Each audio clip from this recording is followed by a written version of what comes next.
Hey everyone, welcome back to my channel. Today in this video, I will continue with our series International Financial Management, जिसमें हम आज topic discuss करेंगे relationship to domestic financial management कि जो international financial management है वो कैसे domestic financial management किसी भी कंट्री से कैसे रिलेटेड करती है.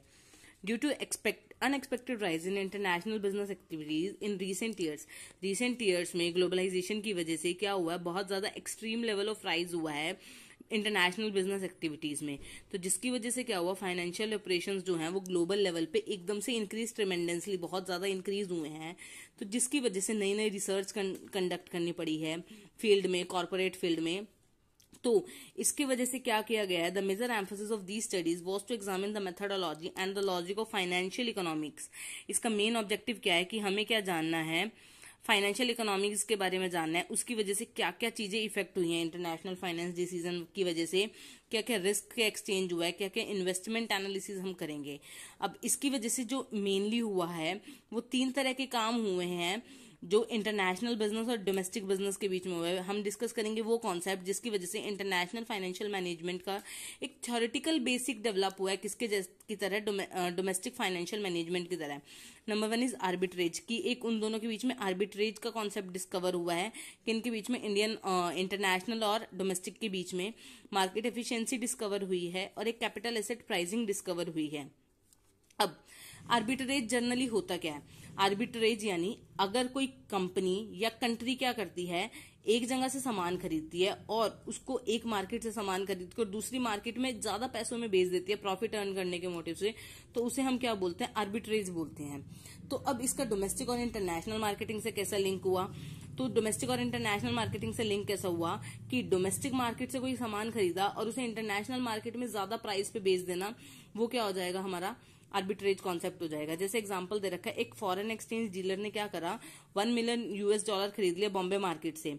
कितने रुपीज के हिसाब से, इंडियन रुपीज 43.70 के हिसाब से. और उसको सेम चीज को उसने यूएस में जाके बेच दिया 0.02350 इंडियन रुपीज के हिसाब से. तो यानी उसने जिस रेट से बेचा तो उसको उसकी वजह से क्या हुआ, प्रॉफिट हुआ. तो रिसेंटली जो ये आर्बिट्रेज का कॉन्सेप्ट था ये पहले भी चलता था बहुत ओल्ड टाइम में, जब क्या करते थे कि एक कंट्री से सामान लेके जाया जाता था और दूसरी कंट्री में थोड़े ज्यादा रेट पे बेचा जाता था. लोकल मार्केट्स में डोमेस्टिकली भी ये चीजें बहुत ज्यादा पॉपुलर हैं. पर अब इंटरनेशनल लेवल पे इसकी वजह से क्या हुआ, टैक्स आर्बिट्रेज मिलने लगे उन्हें, यानी वो टैक्स का बेनिफिशियल उठाने लग गए. वो ऐसी जगह से सामान खरीदते जहां पे टैक्स रेट कम पे करना पड़ता, जहां पे टैक्स रेट मतलब टैक्स उस चीज पे कम था और उसे अच्छी जगह पे प्रॉफिट में ज्यादा में बेच देते थे. Tax arbitrage opportunity is concern where a firm can shift its gain और losses from one tax to another. यानी टैक्स आर्बिट्रेज वो है जहां पे एक फर्म कर लेती है, शिफ्ट कर लेती है कि फर्म को टैक्स का लॉस ना हो या टैक्स से गेन हो रहा हो, तो एक जगह से दूसरी जगह शिफ्ट कर लेती है और जिसकी वजह से वो क्या करती है, प्रॉफिट कमाती है इन टैक्स रेट में. उसे हम क्या बोलते हैं, टैक्स आर्बिट्रेज बोलते हैं. अब आर्बिट्रेज 2 टाइप के थे. Number 1 is tax arbitrage and number 2 is risk arbitrage. Risk arbitrage जो है उसको हम दूसरे नाम से क्या जानते हैं, उसका दूसरा नाम है स्पेकुलेशन. स्पेकुलेशन करना यानी एट प्रेजेंट आपके पास जो अपॉर्चुनिटी अवेलेबल है उसके बदले में आप कुछ सेक्रीफाइस कर रहे हैं, उसके बदले में कुछ रिस्क उठा रहे हैं, उसे हम क्या बोलेंगे, स्पेकुलेशन बोलते हैं.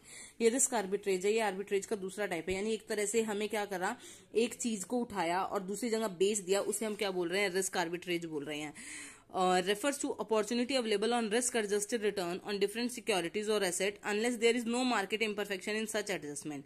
risk arbitrage क्या है कि अपॉर्चुनिटी अवेल करना रिस्क को रिटर्न पे, ताकि हम क्या कर सके, कोई मार्केट इम्परफेक्शन उसका एडजस्टमेंट का फायदा ना ले सके. यानी हमें क्या करना है, इन शॉर्ट फायदा कमाना है. रिस्क उठाना तो रिस्क बियर करना पड़ेगा कंपनी को, पर उसके बदले में आपको प्रॉफिट भी होने के बहुत ज्यादा चांसेस होते हैं, क्योंकि हम जितना ज्यादा रिस्क बियर करते हैं उतने ज्यादा हमारे प्रॉफिट्स होने के चांसेस बढ़ जाते हैं. It is to be noted that the concept of arbitrage has gain popularity all over the world.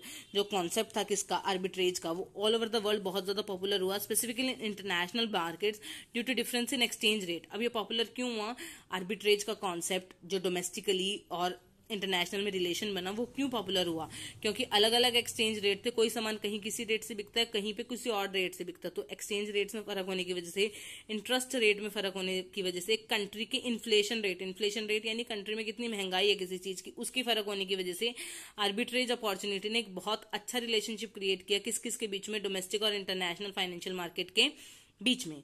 तो यहाँ पे अभी हम इसका एक ही रिलेशनशिप पढ़ेंगे, जो था क्या कि डोमेस्टिक फाइनेंशियल मार्केट का कैसे रिलेशन बन रहा है इंटरनेशनल फाइनेंशियल मार्केट से।